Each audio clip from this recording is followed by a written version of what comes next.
నమస్కారం. న్యాయ సేవ కార్యక్రమానికి స్వాగతం. ఇవాల్టి మన అంశం చెక్ బౌన్స్ కేసులు న్యాయ సహాయం.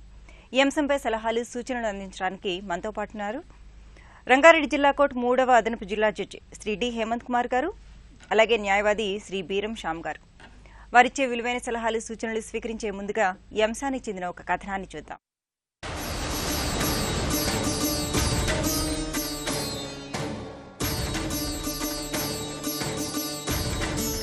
నేటి నవీన సమాజంలో నగదు లావాదేవీలు జరుగుతున్న తీరు అత్యాధునికం. ఒకప్పుడు ఏదైనా ఒక వస్తువును కానీ స్థలాన్ని కానీ కొన్నప్పుడు డబ్బు రూపంలోనే చెల్లింపులు ఉండేవి. నేడు ఎక్కువగా చెక్కుల రూపంలోనే చెల్లింపులు జరుగుతున్నాయి. మనం వినియోగించే విద్యుత్తు, తాగునీరు, వ్యక్తిగత రుణాలు, గృహ రుణాలు, బీమా సంస్థల చెల్లింపులు, ఇలా ప్రతి బిల్లును కేవలం నగదు రూపంలోనే చెల్లించాల్సి ఉండేది. కానీ నేడు డబ్బుతో కాకుండా చెక్కులు, క్రెడిట్ కార్డుల రూపంలో చెల్లిస్తున్నాం. ప్రతి నగదు వినిమయాన్ని చెక్కుల రూపంలో చెల్లించడానికే మొగ్గు చూపుతున్నారు. మొత్తానికి చెక్కులు ఇంతటి ప్రాధాన్యతను సంతరించుకున్నాయి. అయితే తీసుకున్న చెక్కుని బ్యాంకులో వేసినప్పుడు చెక్కు చెల్లకుండా బౌన్స్ అయితే తమ పరిస్థితి ఏమిటో తెలియని అయోమయ స్థితి. ఇలాంటి కేసుల్లో సంబంధిత వ్యక్తులతో పాటు సంస్థలు అనేక ఇబ్బందులకు గురవుతున్నాయి. ఫలితంగా అనేక వివాదాలు ఏర్పడుతున్నాయి. అటువంటి వివాదాలకు అడ్డుకట్ట వేసేందుకు నెగోషియబుల్ ఇన్స్ట్రుమెంట్ చట్టం 1881, బ్యాంకర్స్ బుక్ ఎవిడెన్స్ చట్టం 1891, అలాగే కొత్తగా ఇన్ఫర్మేషన్ టెక్నాలజీ చట్టం 2000 వంటివి నూతన మార్పులు సంతరించుకున్నాయి. చెక్ బౌన్సింగ్ కేసుల్లో ఎలా వ్యవహరించాలి, చెక్కుల విషయంలో ఎలాంటి జాగ్రత్తలు తీసుకోవాలి, ముందస్తు తేదీలతో ఇచ్చిన చెక్కుల విషయంలో ఎలాంటి అంశాలుంటాయి, ఎవరిని ఎలా సంప్రదించాలి, ఇలాంటి కేసుల విషయంలో అసలు ఏం చేయాలి, చట్టాలపై తగు అవగాహనను, సలహాలను, సూచనలను అందిస్తోంది న్యాయ సేవా అధికార సంస్థ. ఒక కాల్ అటెండ్ చేద్దామండి. హైదరాబాద్ నుంచి వెంకట్రావు గారు. నమస్తే అండి వెంకట్రావు గారు, చెప్పండి. నమస్కారం అండి. చెప్పండి. మేము ఇక్కడ హైదరాబాద్ లింగంపల్లి నుంచి మాట్లాడుతున్నాము. ఓకే. మేము ఇంతకు ముందు నేను విఆర్ఎస్ ఎంప్లాయ్ అండి. అయితే నా దగ్గర డబ్బులు మా రిలేషన్ తీసుకున్నాడు, 1,80,000 తీసుకున్నాడు. ఓకే. తీసుకొని ఇప్పుడు 2006 సంవత్సరంలో తీసుకున్నాడమ్మా. భూములు కొందాము అని చెప్పి తీసుకున్నాడు. తీసుకున్న తర్వాత ఏం చేసిండు, అతను కొనేసుకున్నాడు, అమ్మేసుకున్నాడు. మొత్తం అమ్మేసుకొని నాకు మొన్న నవంబర్ 5వ తారీఖు నాడు పంచాయతీ పెడితే 1,00,000 రూపాయల చెక్కు రాసిచ్చాడు. 1,00,000 రూపాయల చెక్కు కూడా ఈ 2019 5వ తారీఖు జనవరికి ఇస్తా అని చెప్పి రాసిచ్చాడు చెక్కు. ఓకే. అయితే అది చెక్ బౌన్స్ అయితే మనం ఈ పాత దాని మీద ఏమన్నా అన్ని సలహాలు తీసుకొని చేయొచ్చా, కేసు చేయొచ్చా అమ్మా? చెక్ బౌన్స్ అయితే గిట్ట అతండి. ఓకే. మీరు డబ్బులు ఇచ్చినప్పుడు ప్రామిసరీ నోట్ ఏమైనా రాయించుకున్నారా అండి? లేదమ్మా, చిన్న పేపర్ మీద రాసిచ్చిండు నాకు. అదే 10 మందిలో పెడితే, పెద్ద మనుషుల ముంగట పెడితే అది చెక్ 1,00,000 రూపాయలు రాసిచ్చిండు, మిగిలిన ఇవ్వలేడు నాకు. అవి కూడా ఇచ్చే నెలకు 5,000 వేస్తా అని చెప్పాడు. ఇప్పుడు 3 నెలల నుంచి అడిగితే నేను వెయ్యను, నా దగ్గర లేవని అంటున్నాడు. ఒకవేళ అయ్యింది అనుకో, ఒకవేళ చెక్ బౌన్స్ అయితే ఈ పాతయాన్ని పెట్టి మళ్ళీ మనం కేసు వేయచ్చు అతని మీద. మీరు వేసారా బ్యాంక్ లో చెక్? వేయలేదమ్మా, వచ్చే సంవత్సరం రాసిచ్చాడు డిసెంబర్ 5 వరకు. ఓకే. ఓకే. వచ్చే సంవత్సరం జనవరి 5వ తారీఖు వరకు రాసిచ్చాడు డేట్ అది. అయితే నెలకు 5,000 వేసిస్తాడు, పెద్ద మంది ముంగట నెలకు 5,000 వేసేస్తా, క్లియర్ చేస్తా అని చెప్పాడు నాకు. అయితే ఇప్పుడు వేయట్లేదు, 3 నెలల నుంచి అడిగితే నా దగ్గర లేవని అంటున్నాడు. ఒకవేళ చెక్ బౌన్స్ అయితే ఈ పాత అన్ని పెట్టి మళ్ళీ కేసు వేయచ్చు అమ్మ అతని మీద. ఓకే జడ్జి గారు. అమ్మా, ఇక్కడ ఒక విషయాన్ని మీరు పరిగణలోకి తీసుకోవాలండి. మీకు అతను ఎవరికైతే డబ్బులు ఇచ్చారని చెప్పి చెబుతున్నారో అతనికి 2006లో ఇచ్చాను అని చెప్పి చెబుతున్నారు. అవును సార్, 1,80,000 ఇచ్చాను. అవును, ఇచ్చారు, కరెక్టే. కానీ 2006లో ఇచ్చారు. అది కూడా మీరు ప్రామిసరీ నోట్ అవి ఏమి రాయించుకోలేదు, చిన్న వైట్ పేపర్ మీద రాయించుకున్నా అన్నారు. ఈ ప్రామిసరీ నోటు గానీ నెగోషియబుల్ ఇన్స్ట్రుమెంట్స్ యాక్ట్ లో వీటికి సంబంధించిన వాటిలో లిమిటేషన్ అనేటువంటిది ఉంటుంది. అంటే కాల పరిమితి అనేది ఉంటుంది. కాల పరిమితి ఏమిటంటే, ప్రామిసరీ నోటు సపోజ్ నేను మీకు రాసిచ్చా అనుకోండి, 3 ఏళ్ల లోపులో మీరు దాన్ని వాడి నా మీద దావా వేయటం అనేది జరగాలి. 3 ఏళ్లు దాటిపోతే అది కాలాతీతం అయిపోతుంది. దానివల్ల మీరు ఏ రకమైనటువంటిది లీగల్ గా, చట్టపరంగా అతని నుంచి డబ్బులు వసూలు చేసే హక్కుని మీరు కోల్పోతారు. ఇక రెండో విషయానికి వచ్చేసరికి, మీరు ఇంకా చెక్కుని బ్యాంకులో కూడా ప్రజెంట్ చేయలేదు. చెక్కులో బ్యాంకులో ప్రజెంట్ చేసిన తర్వాత ఆ చెక్కు కనుక చెల్లుబాటు కాకుండా తిరిగి వచ్చి డిజానర్ అయి వచ్చింది అనుకోండి, అప్పుడు మీరు ఈ నోటీస్ ఇవ్వటం అవన్నీ చేయాలి. సరే, ఈ పాత అన్ని రాయొచ్చా సార్? అట్లా ఇప్పుడు 1,80,000 ఇచ్చినా గిట వైట్ పేపర్ మీద రాసిచ్చాడు, అన్ని కలిపి చేయొచ్చా, కేసు చేయొచ్చా? ఇప్పుడు పెద్ద మనుషుల సమక్షంలో మీకు ఏ కాగితం రాసిచ్చారు ఆయన? చెక్ ఒకటి ఇచ్చాడు సార్, నాకు ₹1,00,000 చెక్ ఇచ్చాడు అంతే. చెక్ ఒకటి ఇస్తే పాతవన్నీ కూడా కాలాతీతం అయిపోయినటువంటివే. ఎందుకంటే 2006 మనం 2018లో ఉన్నాం. అవును సార్. మరి ఇంతకాలం ఉండటం అనేటువంటిది కూడా మీకు ఇబ్బంది కలిగించేటువంటి విషయమే. రెండో విషయం వచ్చేసరికి అతను ఏం చేశాడంటే కొన్నాడు, అన్ని భూములు కొన్నాడు, లాభాలతో అన్ని మంచిగా అయిపోయింది. ఇప్పుడు ఇల్లు కూడా కట్టుకోండి మొన్న 60 లక్షలు పెట్టి. అవన్నీ కోర్టు పరిగణలోకి తీసుకోదు. తెలిసిందండి. ఎందుకంటే వాటిని నిరూపించడానికి మీ దగ్గర మీ నోటి మాట తప్పితే ఏ ఆధారం లేదు.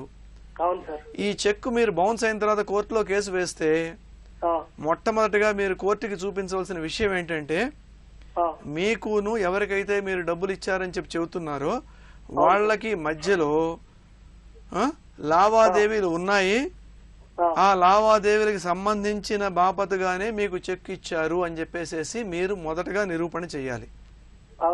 అది మీరు నిరూపణ చేసుకోగలిగే పొజిషన్ లో ఉంటేనే మీ చెక్ బౌన్స్ కేసు దాంట్లో మీకు అనుకూలమైన తీర్పు వచ్చేటువంటి అవకాశం ఉంటుంది.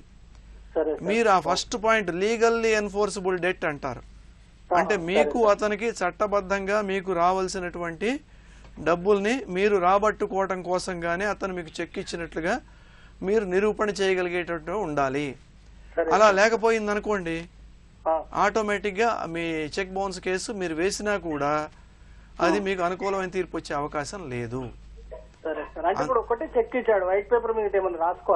ఒకటి ఇచ్చినా ఏమిచ్చినా కూడా మళ్ళీ కాగితం మీద మళ్ళీ అవన్నీ కూడా రెన్యూ చేసుకుంటూ అవి ఎకనాలజీ చేస్తూ ఉన్నట్టుగా మీరు తీసుకోగలిగితే అప్పుడు మీరు స్టాంప్ పేపర్ మీద కానీ దేని మీద రాసుకుని ఈ ట్రాన్సాక్షన్స్ బాపతు నేను మీకు ఇగో ఈ మీకు డబ్బులు ఇవ్వాలి, ఆ బాపతుగా ఈ చెక్ ఇచ్చాను అనేది మీరు ఇద్దరు సాక్షుల సమక్షంలో తీసుకున్నారు అనుకోండి, అప్పుడు మీకు కాస్త ఒక ఆధారం అనేది ఉంటుంది. ఏమీ లేకపోతే మీరు చీకట్లో వెళ్ళినట్టుగానే ఉంటుంది, గమ్యం చేరకుండాను. అదండి. కాల్ తీసుకుందాం అండి. ఆనందరావు వైజాగ్ నుంచి. నమస్తే అండి. నమస్తే మేడం గారు, చెప్పండి. మేము పుక్లతో వర్కౌట్ చేసామండి భీమడల్లో, చేపల చెరువులో. అతను ఏంటంటే 4 నెలల కిందట చేసామండి సార్. ఓకే. అయితే ఏంటంటే అక్కడ నమస్తే మేడం కదా. నమస్తే అండి, చెప్పండి. మీ టీవీ వాల్యూమ్ తగ్గించండి. 4 నెలలకి వినిపిస్తుందండి. మీ టీవీ వాల్యూమ్ తగ్గించండి. తగ్గించాం. ఇప్పుడు చెప్పండి. అదే 4 నెలల కిందట వర్క్ చేసామండి పుక్లతో. అది ఏంటంటే ఒక ₹1,40,000 చెక్ ఇచ్చారండి అతను. అది 4 నెలల తర్వాత మేము ఒక 3 నెలల తర్వాత వేయమన్నానండి. మళ్ళీ అది వేసిన తర్వాత ఏమైందంటే చెక్ అతని అకౌంట్ ట్రాన్సాక్షన్ లేదు, ప్లస్ ఏంటంటే అమౌంట్ కూడా లేదండి. 1 ఇయర్ నుంచి ట్రాన్సాక్షన్ చేయట్లేదండి. ఒకసారి వేసిన తర్వాత చెక్ బౌన్స్ అనేసి మన బ్యాంక్ నుంచి చెక్ ఇచ్చినప్పుడు ఆయన డేట్ వేసారా దాని మీద? డేట్ వేసారండి. ఓకే. డేట్ ఇన్ టైం వేసామండి మనం కూడా. ఇప్పుడు ఏంటి లాయర్ గారి ద్వారా చెక్ ఇది మనం బౌన్స్ కేసులు వేస్తున్నాం అండి. వేసినా సరే మనకు మొన్న సమన్లో పంపించారు, అరెస్ట్ వారెంట్ పంపిస్తామని చెప్పారు. అరెస్ట్ వారెంట్ కూడా పంపించట్లేదండి కరెక్ట్ గా. అతను ఒక్క కేసు కూడా అటెండ్ అవ్వలేదండి. ఓకే. అదే దానికి పరిష్కారం ఏంటంటారు? ఇప్పుడు ఆనందరావు గారు కన్సర్ట్ కోర్టుకి ఇట్లా వారెంట్ ఇష్యూ చేస్తే మీకు వారెంట్ ఎగ్జిక్యూట్ చేయాలనుకుంటే కనుక జడ్జి గారి దగ్గరికి వెళ్ళి మీరు అడ్వకేట్ కమిషన్ ని కానీ లేకపోతే అడ్వకేట్ ని కానీ మీరు చెప్తే జడ్జి గారు కూడా ఎగ్జిక్యూషన్ చేయడానికి అధికారం ఉంటుంది. జడ్జి గారు కూడా మీకు ఆ అవకాశాన్ని కల్పిస్తారు. లేదు అంటే పర్సనల్ గా కూడా మీరు ఆ వారెంట్ ని ఎగ్జిక్యూషన్ చేసుకోవచ్చు.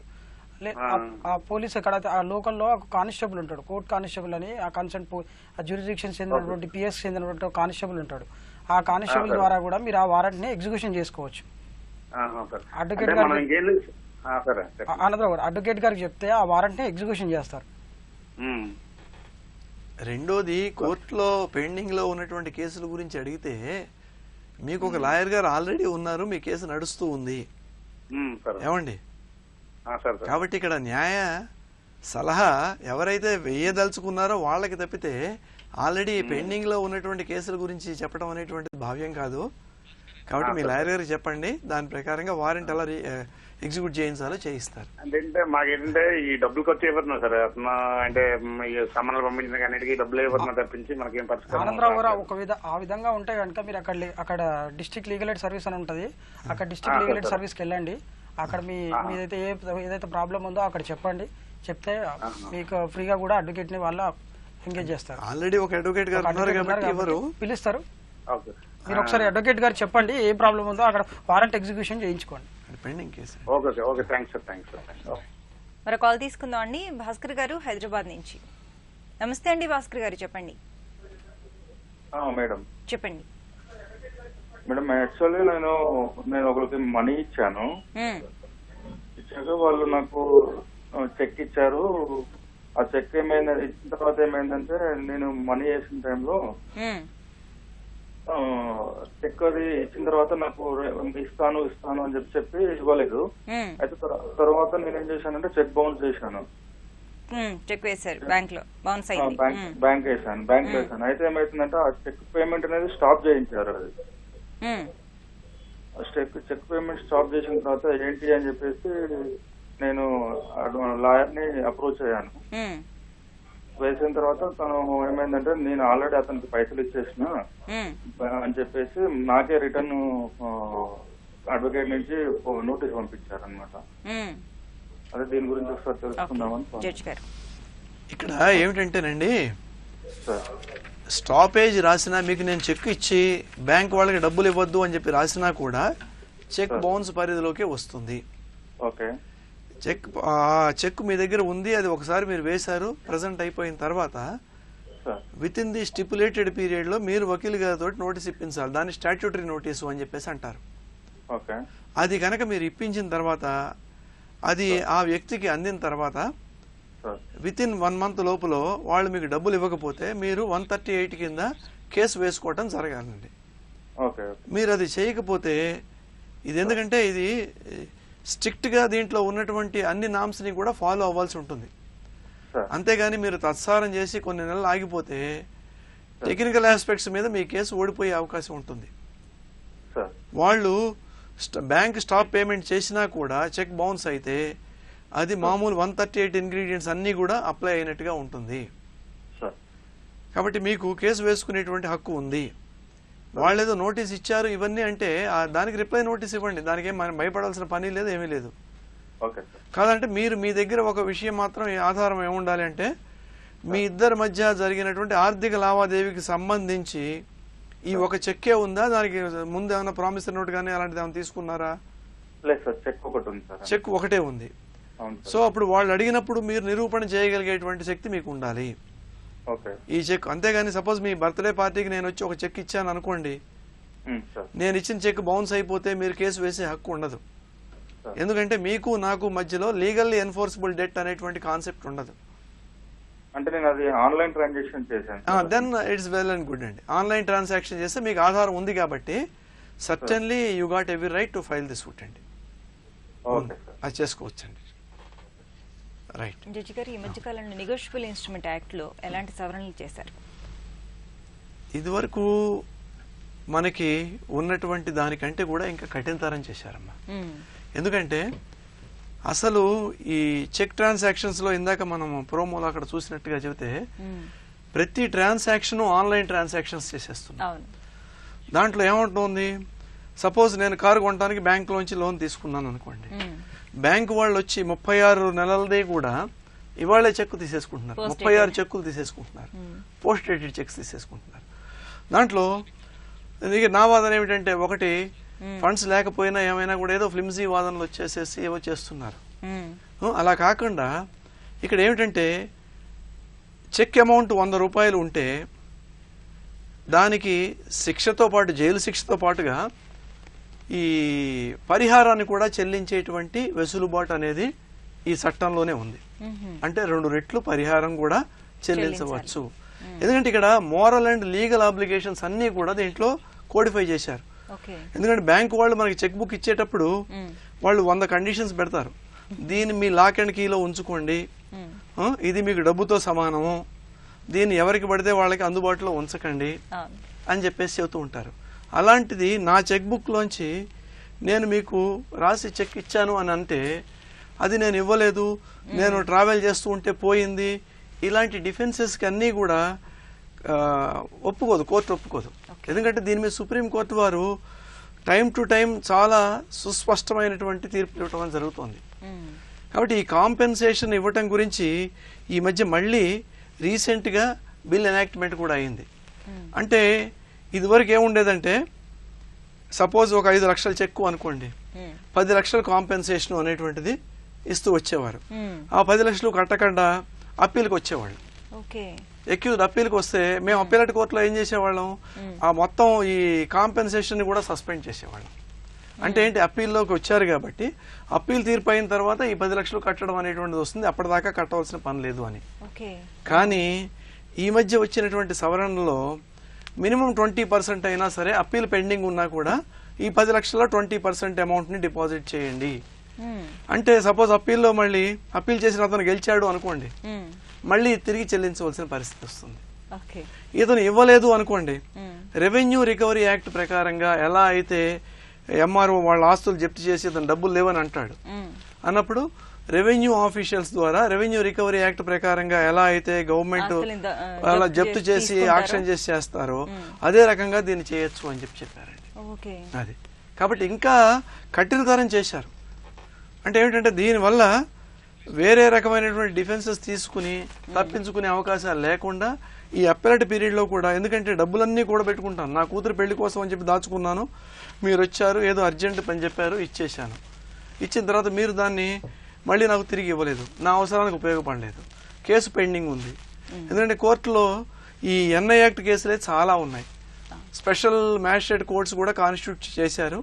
ఏం చేసినా కూడా వాటిని సమరీ ట్రయల్లో పెట్టి 3 నెలల లోపల చేయాలంటున్నారు, చట్టంలో ఉంది, కానీ అది చాలా జరగటం లేదు. అందుకోసం అని చెప్పేసి మీకు డబ్బులు ఇచ్చి నేను నష్టపోవటం అనేది ఉండకూడదు అనేటువంటి ఒక ముఖ్య ఉద్దేశంతో ఈ పరిహారాన్ని కూడా ఇవ్వమని చెప్పేసి అప్పీల్ పెండింగ్ లో కూడా కోర్టు ఇచ్చినటువంటి పరిహారాన్ని పార్టీకి ఇవ్వమని చెప్పేసి చెప్పడం జరిగింది. కాలర్ రెడీగా ఉన్నారండి హైదరాబాద్ నుంచి. హలో, నమస్తే అండి వెంకటేష్ గారు, చెప్పండి. నమస్కారం మేడం, మాట్లాడాలండి. మాట్లాడండి సార్. నా పేరు వెంకటేష్ అండి. చెప్పండి సార్. అది అంటే నేను ఒక 54,000 రూపాయలు క్యాష్ ఇచ్చాను సార్. 54,000 54,000 రూపాయలు సార్. అయితే నాకు ఫామ్ సార్ నోట్ రాసిస్తారు సార్. అయితే చెక్ కూడా ఇస్తారు. అయితే నెక్స్ట్ డే చెక్ తీసేసుకున్నారు, వేరే చెక్ ఇస్తామని చెప్పేసి ఆ డేట్ లో ఆ రోజు చెక్ ఇచ్చారు, నెక్స్ట్ డే చెక్ తీసేసుకున్నారు, మళ్ళీ వేరే చెక్ ఇస్తామని చెప్పేసి. అయితే చెక్ ఇంకా నాకు చెక్ ఇవ్వలేదు సార్. ఆ చెక్ ఇవ్వకుండా 2 years అవుతుంది సార్. తర్వాత ఫామ్ సర్వట్ పైన వాళ్ళ హస్బెండ్ మాత్రం సైన్ పెట్టారు సార్. 54,000 రూపాయలు తీసుకొని సైన్ పెట్టాడు, కింద సర్పంచ్ మాజీ సర్పంచ్ కూడా సైన్ పెట్టారు, సర్పంచ్ కూడా సైన్ పెట్టారు సార్. అయితే ప్రెసెంట్ ఇప్పుడు నా దగ్గర వాళ్ళు నాకు ఏమి ఇవ్వట్లేదు సార్, చిక్కు ఇవ్వలేదు, 54,000 రూపాయలు క్యాష్ ఇవ్వలేదు సార్. ఇప్పుడు 2 ఏళ్ళు అవుతుంది సార్ ఆయన సంతకం పెట్టి కూడా. దాని ఏమన్నా డబ్బులు ఏమి వస్తాయా సార్ ఇది నాకు? అవును, మీరు ప్రామిసరీ నోటు రాయించుకున్నారు కదండి. రాయించుకున్నా సార్. ప్రామిసరీ నోటు కూడా నెగోషియబుల్ ఇన్స్ట్రుమెంట్స్ యాక్ట్ లో పరిధిలోకి వస్తుందండి. Section 4 of the negotiable instrument act ఏమిటంటే ప్రామిసరీ నోటు ఎలా ఉండాలి ఏమిటి అనే విషయాన్ని చెబుతోంది. కాబట్టి ఇక్కడ మీకు చెక్ బౌన్స్ కేసు గురించి మీకు అనవసరం, ఎందుకంటే చెక్ ఇచ్చారు వాళ్ళు తీసేసుకున్నారు కాబట్టి చెక్ మీ దగ్గర లేదు. మీకు ఉన్న ఆధారం ఏమిటంటే ప్రామిసరీ నోటు. కాబట్టి ఆ ప్రామిసరీ నోటుని ఆధారంగా చేసుకుని మీరు రికవరీ ఆఫ్ మనీ సూట్ వేసుకోవచ్చండి. దాని కాల పరిమితి 3 ఏళ్లు, 2 ఏళ్లే అన్నారు, 2 ఏళ్ళు అయిందన్నారు. కాబట్టి ఒకసారి నోటీస్ ఇవ్వండి, మీ వకీల్ గారితో గానీ మీరు గాని స్వయంగా గానీ ఇవ్వచ్చు. అతనికి నోటీస్ ఇచ్చిన తర్వాత అతను ఇచ్చిన సమాధానాన్ని దాన్ని చూసుకుని మీరు ఈ దావా వేసుకోవచ్చండి. ప్రామిసరీ నోటు ద్వారా రికవరీ ఆఫ్ మనీ సూట్ వేసుకోవచ్చండి. అదే అండి. బెంగళూరు నుంచి శ్రీనివాస్ గారు. నమస్తే అండి శ్రీనివాస్ గారు, చెప్పండి. హలో, చెప్పండి శ్రీనివాస్ గారు. ఓకే ఓకే మ్యామ్, నాది చెక్ బౌన్స్ కేసు ఒకటి 2 years నుంచి కోర్టులో కేసు నడుస్తుందండి. సో రీసెంట్ గా 1 month బిఫోర్ ఫైనల్ జడ్జ్మెంట్ వచ్చింది, అంటే నాకు ఫేవర్ గా. సో బట్ ఏం జరిగిందంటే ఆఫ్టర్ 2 weeks వాళ్ళు మళ్ళీ రీఅపీల్ చేశారు వేరే కోర్టులో. సో రీఅపీల్ చేసిన తర్వాత కూడా 1 month పోస్ట్ పోన్ అవుతా వస్తుంది. అంటే జడ్జి గారు ఏంటంటే 12% ఆఫ్ ద అమౌంట్ ఏదైతే ఉందో ప్రిన్సిపల్ అమౌంట్ పే చేయమన్నారంటే ఆ పే అమౌంట్ కూడా ఇంకా పే చేయలేదు వాళ్ళు, అక్యూజ్డ్ పర్సన్ ఎవరైతే ఉన్నారో. సో ఇప్పుడు ఇది ఎలా ప్రొసీడింగ్స్ అవుతుంది అనేది కొంచెం ఇన్ఫర్మేషన్ ఇస్తారా? అంటే ఇక్కడ కోర్టులో ఉన్నటువంటి వాటి గురించి చెప్పడం అనేది భావ్యం కాదు, ఫస్ట్ పాయింట్. సెకండ్ పాయింట్ ఏమిటంటే మీకు అనుకూలంగా తీర్పు వచ్చింది, దాని మీదట అతను అప్పీల్ వేసుకున్నాడు. అప్పీల్ వేసుకునే హక్కు అతనికి ఉందండి. అప్పీల్ వేసుకున్నప్పుడు ఏం జరిగి ఉంటుందంటే మోస్ట్ ప్రాబబ్లీ మీకు కింద కోర్టులో ఇచ్చినటువంటి తీర్పుని సస్పెండ్ చేయమని చెప్పేసి అడుగుతారు. ఏది అప్పీలు అయిపోయేదాకానండి. అప్పీల్లో ఒక ఫైనాలిటీ వచ్చేదాకా కూడా కింద కోర్టులో ఇచ్చినటువంటి సెంటెన్స్, ఇది జైలు శిక్ష ఉంటే జైలు శిక్ష కానీ పరిహారం కానీ ఇవి రెండు సస్పెండ్ చేయమని చెప్పేసి అడుగుతారండి. అదే ఇందాక మనం చెప్పుకున్నట్టుగా ఆ పరిహారంలోంచి కొన్ని కోర్టుల్లో ఏం చేసేవారు, పరిహారంలో కొంత అమౌంట్ కట్టండి, కడితే సస్పెండ్ చేస్తాము అని చెప్పేవారండి. ఇప్పుడు కొన్ని ఈ హైకోర్టు తీర్పులు వాటి వల్ల ఏమిటంటే పరిహారం కట్టడాన్ని కూడా సస్పెండ్ చేసేటువంటి వెసులుబాటు ఉంది, ఇది ఇప్పుడున్నటువంటి దాని ప్రకారం. కాబట్టి మీ కేసులో ఏం జరిగి ఉండొచ్చు అంటే ఆ జైలు శిక్షను పరిహారం రెండు కూడా సస్పెండ్ చేసి ఉండొచ్చు.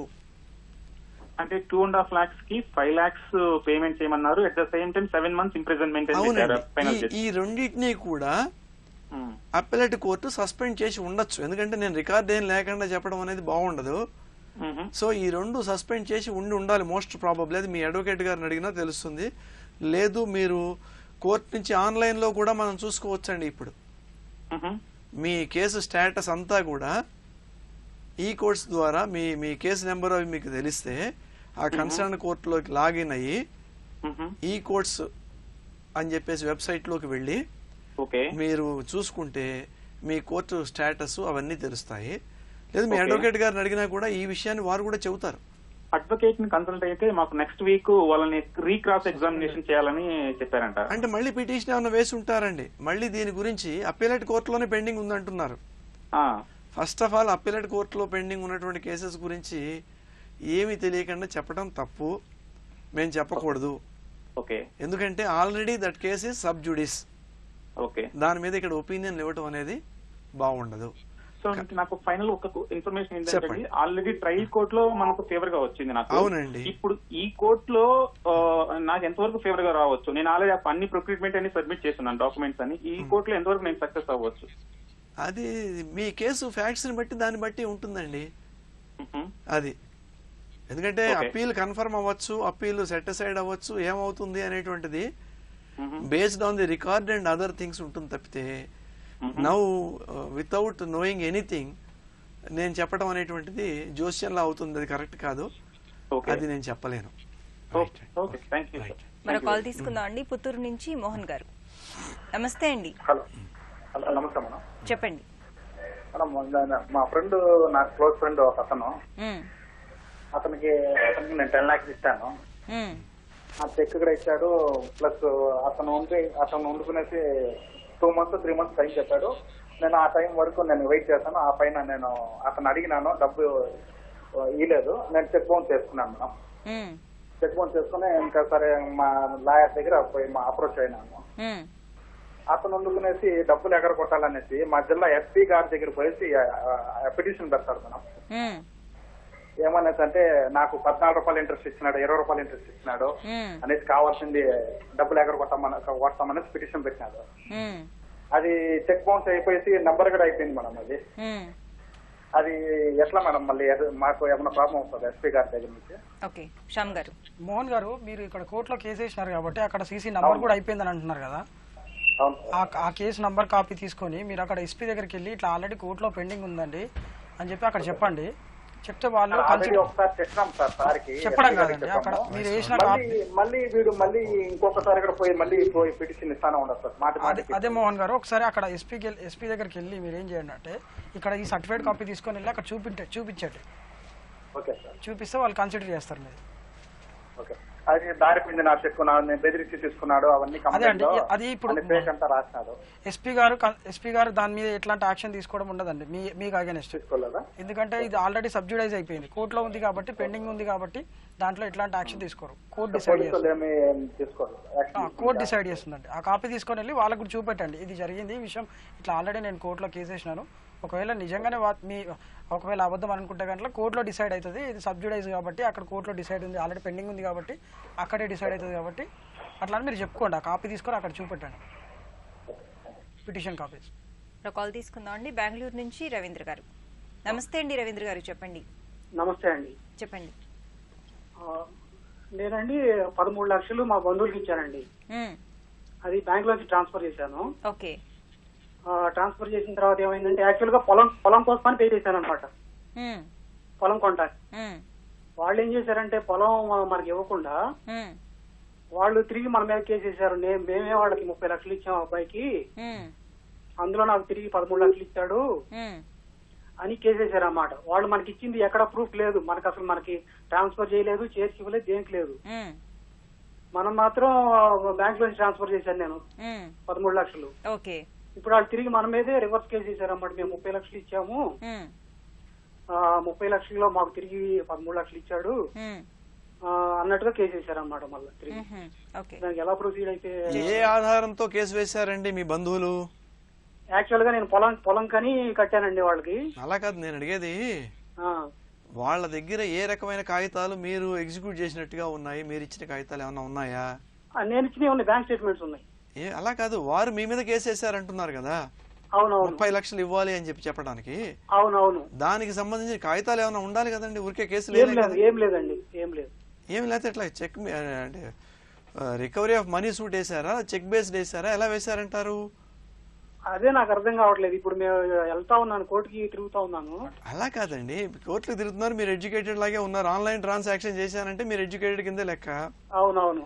ఏమండి, కేసు వేశారంటే వాట్ ఈస్ ది బేసిస్? వాళ్ళకి బేసిస్ ఏముంది, ఏం కేసు వేశారు అనేది మీరు తెలుసుకోవాలి, ఫస్ట్ పాయింట్. రెండో పాయింట్, మీరు 13 లక్షలు ఇచ్చాను అని చెప్పేసి అంటున్నారు. 13 లక్షలు ఆన్లైన్ ట్రాన్సాక్షన్ చేశాను, వాటి రిటర్న్ రావాలి అని అంటున్నారు. మీరేమన్నా కేసు వేశారా? నేను వేయలేదండి, వేయాలనుకుంటే బెంగళూరులో రికవరీకి చేద్దాం అనుకుంటున్నాను. అవును, వాళ్ళు కేసు వేశారంటే వాళ్ళ దగ్గర ఏవో కాగితాలు పోని సృష్టించైనా, లేకపోతే మీరు ఎప్పుడో మర్చిపోయి రాసుకున్న కాగితాలైనా ఏమన్నా ఉండాలి. ఏమీ లేకుండా కేసు వేయటం అనేటువంటిది జరగదు. నోటి మాట మీద మీరు నాకు 10 లక్షలు ఇచ్చారని చెప్పి నేను మీ మీద కేసు వేసినా కూడా అది నిరూపణ చేయడానికి దాని చాలా ప్రొసీజర్ అవి ఉంది. అవేవి లేకుండా ఊరికే ఏదో కేసు వేశారు అంటే వాళ్ళు ఇప్పుడు ఏమంటారంటే బ్లాక్ మెయిల్ చేస్తున్నారు. మేము నిరూపిస్తాము, మనుషుల మధ్యలో పెద్ద మనుషుల మధ్యలో ఇచ్చాము, నిరూపిస్తామని బ్లాక్ మెయిల్ చేస్తున్నారు. అవునండి, పెద్ద మనుషుల మధ్యలో ఇచ్చాము అంటే నోటి మాట ద్వారా ఇచ్చామనే, ఏమిటది? నోటి మాట ద్వారా చేతికి ఇచ్చాము అంటున్నారు. నాకంటే చేతికి ఇచ్చారంట, నేనేం బ్యాంక్ ట్రాన్స్ఫర్ చేశానంట. అవునండి, మరి దానికి ఏమన్నా మీరు ప్రోనోట్ రాయటం గానీ అలాంటి ట్రాన్సాక్షన్స్ ఏమీ లేవు. ఏం లేదు. కేసు పెండింగ్, నేను ఒకటే విషయం చెబుతాను, కేసు పెండింగ్ ఉన్నప్పుడు దాంట్లో ఏం తీర్పు వస్తుంది అనేటువంటిది మేము చెప్పడం అనేది సబబు కాదు, అది చెప్పలేము, ఫస్ట్ పాయింట్. రెండో పాయింట్ ఏమిటంటే, మీ లాయర్ గారిని అడిగి అసలు దేని బేసిస్ మీద మన మీద కేసు వేశారు అనేటువంటి విషయాన్ని మీరు నిర్ధారణ చేసుకోండి.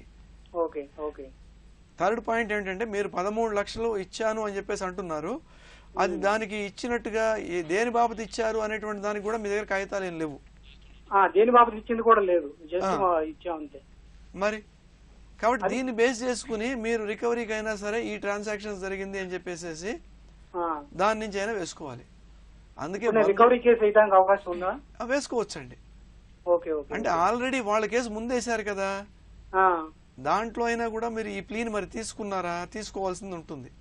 ఇప్పుడు మీ అడ్వకేట్ గారికి మీరేం ఇన్స్ట్రక్షన్స్ ఇచ్చారు, వారేం సమాధానం రాశారు అనేటివన్నీ కూడా మా దగ్గర లేకుండా ఊరికే మేము చెబితే దాన్నే మీరు బేసిస్ గాస్పెల్ ట్రూత్ అనుకుంటే కష్టం అండి.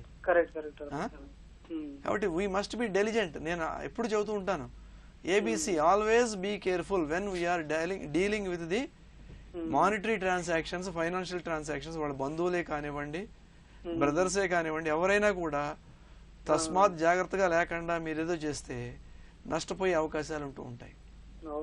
అదే, కాబట్టి అవి చూసుకుని జాగ్రత్తగా చేసుకోండి. రైట్. ఓకే, అలాగే పోస్ట్ డేటెడ్ చెక్ల విషయంలో ఎలాంటి జాగ్రత్తలు తీసుకోవాలండి? అండ్ పోస్ట్ డేటెడ్ చెక్స్ లో ఈ మధ్య సుప్రీంకోర్టు వారు ఒక తీర్పు చెప్పడం జరిగిందండి. ఏమంటారంటే, వారు ఒకసారి బ్యాంకు వాళ్ళు లోన్ కనుక మనకి ఇచ్చినట్లయితే ఆ లోన్కి సంబంధంగా మనం చెక్స్ అనేవి ఇవ్వడం జరిగితే ఈ ఒక చెక్కులే కాకుండా మిగతా డాక్యుమెంట్స్ మీద కూడా మనం సంతకం పెట్టేస్తూ ఉంటాం. అప్పు తీసుకునేటప్పుడు ఆనందంలో మనం ఎక్కడెక్కడ సంతకాలు పెడుతున్నాం అనేటువంటి విషయాన్ని మనం మర్చిపోతూ ఉంటాం. అదే బ్యాంకులు అంటే వాళ్ళు మిగతా కాగితాల మీద వేరే వాటి మీద కూడా పెట్టుకోవడం అనేది జరగదు. వేరేస్ ప్రైవేట్ ఫైనాన్షియల్స్కి వచ్చేసరికి ఉంటుంది. ఎనీహౌ జాగ్రత్తగా ఉండి మనం వాటి లైబిలిటీ అనేది ఉంటుందండి ఖచ్చితంగాను. ఎన్ని ఇచ్చినా కూడా ఆ ట్రాన్సాక్షన్ ఆల్రెడీ లోన్ అవైల్ చేసుకున్నాం కాబట్టి దానికి సంబంధించి మన లైబిలిటీ ఉంటుంది. Okay, thank you so much.